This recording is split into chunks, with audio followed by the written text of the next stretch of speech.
Doctor Rafat Sadiq Shafiullah, বাবা জামায়াত ইসলামী বাংলাদেশের বর্তমান আমির ডাক্তার শফিকুর রহমান।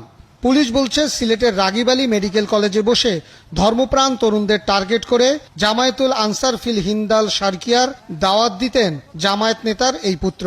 সেখান থেকে তরুণদের কথিত হিজরতের মাধ্যমে বান্দরবানে প্রশিক্ষণের জন্য পাঠাতেন। এই ডাক্তার রাফাত সিলেট অঞ্চলের এই বিভিন্ন ধর্মভীরু তরুণদের বা এই জঙ্গিবাদে বা জিহাদে উদ্বুদ্ধ করার জন্য দীর্ঘদিন যাবৎ এই প্রচার প্রচারণা চালিয়ে আসছিল। কোরআন প্রশিক্ষণ কেন্দ্র খুলে তার আড়ালে এই তাদেরকে জঙ্গিবাদে দীক্ষা দিচ্ছিল। এবং সবচেয়ে নতুন যে বিষয়টি আমরা তাদের কাছ থেকে জানতে পেরেছি, তারা বেশ কয়েকজন যুবককে বা জিহাদে উদ্বুদ্ধ তরুণকে তারা বোমা বানানোর কৌশল সহ বোমা বানানোর প্রশিক্ষিত করেছে এবং তারা বোমা বানিয়ে তার সক্ষমতাও যাচাই করেছে। এমন কথিত হিজরতকারীদের ধরার পর বেরিয়ে আসে ডাক্তার রাফাতের নাম।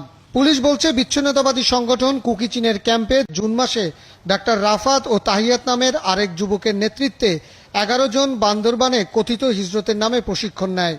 তাহিয়াত এখনো পাহাড়ে আছে, তবে ডাক্তার রাফাত ফিরে এসে সিলেটের জঙ্গি কার্যক্রম পরিচালনা করছিল।